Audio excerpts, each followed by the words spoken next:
નમસ્કાર, ગરવી ગુજરાતમાં હું છું ધ્રુવી શાહ આપની સાથે સમાચારોની શરૂઆત કરીએ। ભાજપના સાંસદથી હવે પાર્ટીના નેતાઓને જ ડર છે। મહત્વના સમાચાર સામે આવી રહ્યા છે। જૂનાગઢના સાંસદની ગર્ભિત ધમકી મુદ્દે રજૂઆત। વેરાવળના ભાજપ નેતા રાકેશ દેવાણીનો દાવો, સાંસદ મળતિયા મારફતે હુમલો કરાવી શકે। જિલ્લા ભાજપના કારોબારી સભ્ય છે રાકેશ દેવાણી। રાકેશ દેવાણીએ જિલ્લા પોલીસ વડાને અરજી કરી, કંઈ પણ થશે તો સાંસદ ચુડાસમા જવાબદાર રહેશે। ડોક્ટર અતુલ ચગ આપઘાત કેસો પર તેઓએ ઉલ્લેખ કર્યો। પ્રાચીન કાર્યક્રમમાં સાંસદે ચેતવણી આપી હતી, કહ્યું હતું મને નડ્યા હતા તેને મૂકવાનો નથી અને તેને જ લઈ હવે નેતાઓ પણ ડરી રહ્યા છે ભાજપના સાંસદથી। જો કે તેમના દ્વારા ધમકી પણ પહેલા આપવામાં આવી હતી। જૂનાગઢના સાંસદની ગર્ભિત ધમકી મુદ્દે રજૂઆત। વેરાવળના ભાજપના નેતા રાકેશ દેવાણીએ દાવો કર્યો છે સાંસદે મળતિયા મારફતે હુમલો કરાવી શકે। આપણે પણ જણાવી દઈએ કે ચુડાસમા કે જેના તાર અતુલ ચગ આપઘાત કેસ સાથે પહેલેથી જ જોડાયેલા છે, ત્યારબાદ તેમની એક નિવેદન પણ વાયરલ થયું હતું, ધમકી આપી હતી અને હવે રાકેશ દેવાણીએ આ દાવો કર્યો છે। રાજેશ ચુડાસમાએ ખુલ્લેઆમ ગર્ભિત ધમકી આપી છે કે ભાજપ હિસાબ કરે કે ના કરે, હું જે લોકો મને નડ્યા છે એમને મૂકવાનો નથી, એમને કોઈનું નામ લીધું નથી અને મેં ખુલ્લેઆમ આ રાજેશ ચુડાસમાની વિરુદ્ધ, કારણ કે અમારા ડોક્ટર પ્રભુ જેવા ડોક્ટર અતુલ ચગ સાહેબે માનવ હિતને ધ્યાનમાં રાખી, પ્રજાના હિતને ધ્યાનમાં રાખી આવા ગુનેગાર જેમનું નામ હોય એફઆઈઆર ની અંદર નોંધાયેલું હોય, એમને કોઈ ક્લીન ચીટ મળેલી ન હોય, એટલે ગુનેગાર પોલીસની અંદર એમની સંડોવણી હોય આ ગુનાની અંદર, અને એમના કારણે મેં એનો વિરોધ કરેલો અને વિરોધ જબરદસ્ત કરેલો અને સર્વે 18 વર્ષના લોકોને આહવાન કરેલું કે આ રાજેશ ચુડાસમાને મતરૂપી દાન ન આપતા આપણે પ્રભુને પણ પુષ્પ અર્પણ નથી કરતા તો રાષ્ટ્રને કેમ કરવું। એટલે આવી ગર્ભિત ધમકી બાદ મને એમ લાગે છે કે આ ભાજપ ભારતીય જનતા પાર્ટી થી પણ ઉપરવટ જાય અને મને ડર લાગે છે। સાંસદથી હવે પાર્ટીના નેતાઓ જ ડરી રહ્યા છે। જૂનાગઢના સાંસદની ગર્ભિત ધમકી મુદ્દે રજૂઆત। વેરાવળના ભાજપના નેતા રાકેશ દેવાણીનું નિવેદન સામે આવ્યું છે, સાંસદે મળતિયા મારફતે હુમલો કરાવી શકે છે અને આજ મુદ્દે આપણી સાથે સંવાદદાતા અર્જુન વાળા પણ જોડાયેલા છે। અર્જુન, સ્થિતિ એટલી હદ સુધી ખરાબ થઈ છે, ચિત્ર વિચિત્ર થયું છે કે નેતાઓ જ હવે સાંસદોથી ડરે છે। જી ધ્રુવિશા, વાત કરવામાં આવે તો જૂનાગઢના અને ગીર સોમનાથના સાંસદ રાજેશ ચુડાસમા વિરુદ્ધ ભાજપના જે કાર્યકરે પોલીસમાં લેખિત ફરિયાદ આપી છે। રાજેશ ચુડાસમાએ જાહેર મંચ પરથી એક નિવેદન આપ્યું હતું અને આ નિવેદન બાદ મામલો છે તે ગરમાયો હતો। ભાજપ હિસાબ કરે કે ના કરે પરંતુ મને જે નડ્યા છે તેને હું નહીં મૂકું જેવું એક નિવેદન છે તે રાજેશ ચુડાસમાએ પ્રાચીના એક કાર્યક્રમમાં આપ્યું હતું અને ત્યારબાદ આ મામલો છે, સમગ્ર મામલો છે તે ગરમાયો હતો। ત્યારબાદ લોહાણા સમાજના અગ્રણી એ જિલ્લા પોલીસ વડાને એક લેખિત ફરિયાદ કરી છે અને લેખિત ફરિયાદમાં સાંસદ ધમકી આપતા હોય એવા આક્ષેપો છે તે લગાવ્યા છે। જી ધ્રુવિકા। જી અર્જુન, માહિતી બદલ આભાર આપનો। ન્યૂઝ વોરૂમથી આપણી સાથે કિશન કાંટેલિયા જોડાયેલા છે। કિશન, હવે ભાજપના નેતાઓ ભાજપના સાંસદથી ડરે છે। બિલકુલ, આપણે ત્યાં કહેવત છે ઘર ફૂટે ઘર જાય। રાજેશ ચુડાસમા સાંસદ બની ગયા અને હવે રાજેશ ચુડાસમાએ પોતાની પાંખો ફેલાવી રહ્યા છે અને એક ભયભીત વાત એમને જે રીતે એક મંચ ઉપરથી કરી, તાલાલાની અંદર એક કાર્યક્રમ હતો સન્માન સમારોહ અને સન્માન રાજેશભાઈ સંસદ સભ્ય તરીકે આવ્યા છે એની વધામણી હતી।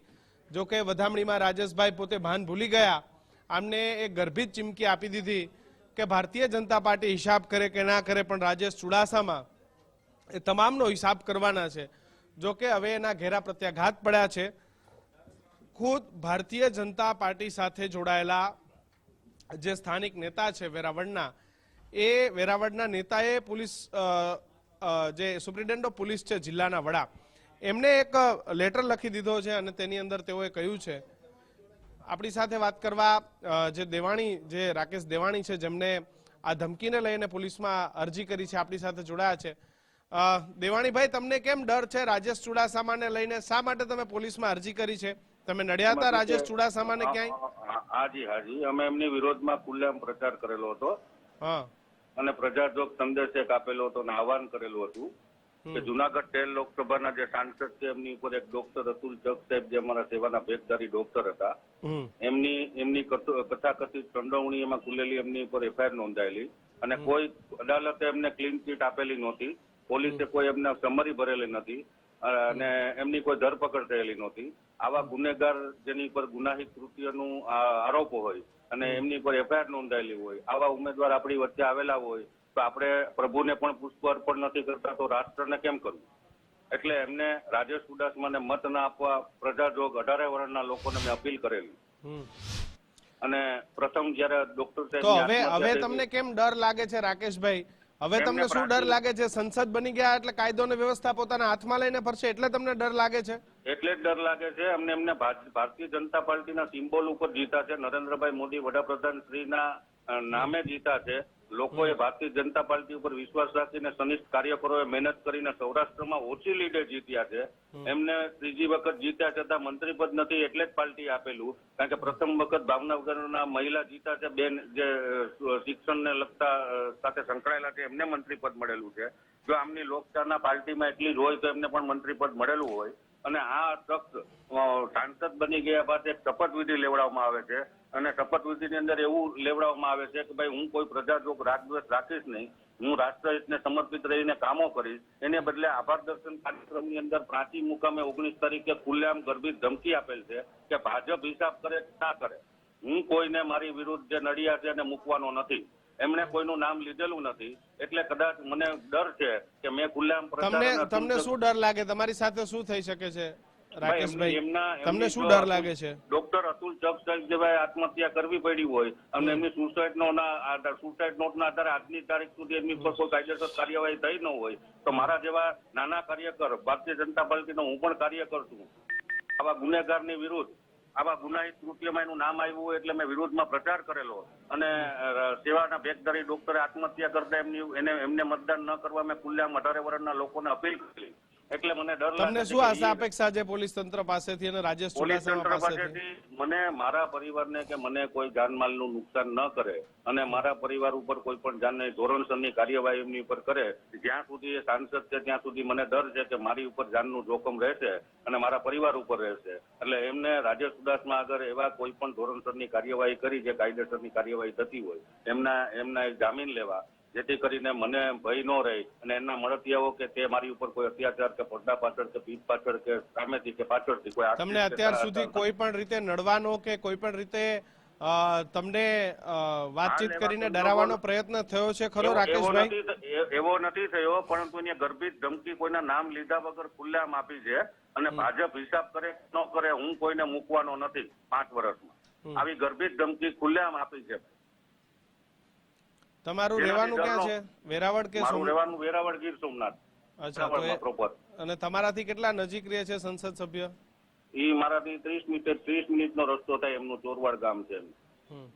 અચ્છા, તો હવે તમે ભારતીય જનતા પાર્ટીમાં રજૂઆત કરવાના છો પોલીસ કમિશનર બાદ? હા, બધે ગૃહમંત્રી, મુખ્યપ્રધાન, કેન્દ્રીય ગૃહમંત્રી અને ગુજરાત રાજ્યના મુખ્યમંત્રી તેમજ ગુજરાત રાજ્યના ગૃહમંત્રી અને સ્થાનિક મારા જિલ્લાના એના ભાજપના પ્રમુખ છે એમને, અમારા સમગ્ર ગુજરાત રાજ્યના મંત્રી છે જવરીભાઈ ઠકરાર, એમને પણ આપવાનો છું એક કોપી. જી દેવાણીભાઈ, અમારી સાથે જોડાયા બદલ આપનો ખૂબ ખૂબ આભાર. તો રાકેશ દેવાણી આપણી સાથે જોડાયા હતા. પોતે ભારતીય જનતા પાર્ટીના નેતા છે, આગેવાન છે.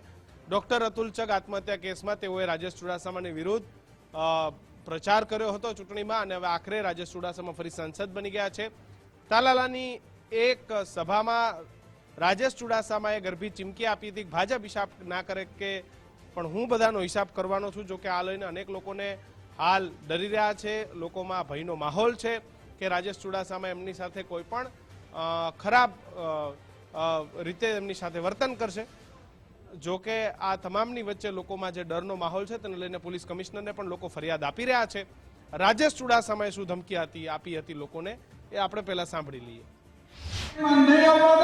10 વર્ષમાં તમને જે કોઈ પણ ખાટા ઓટકાર આવ્યા હોય એ એક પણ ખાટો ઓટકાર આવનારા સમયમાં નહીં આવવાનો ભગવાન માધવભાઈની સાક્ષી એ કહું. અને એ પણ કહું છું કે ભારતીય જનતા પાર્ટી હિસાબ કરે કે ના કરે પણ હું આ 5 વર્ષમાં મને જે નડ્યા છે એમને મૂકવાનો નથી એ પણ આ જાહેર મંચ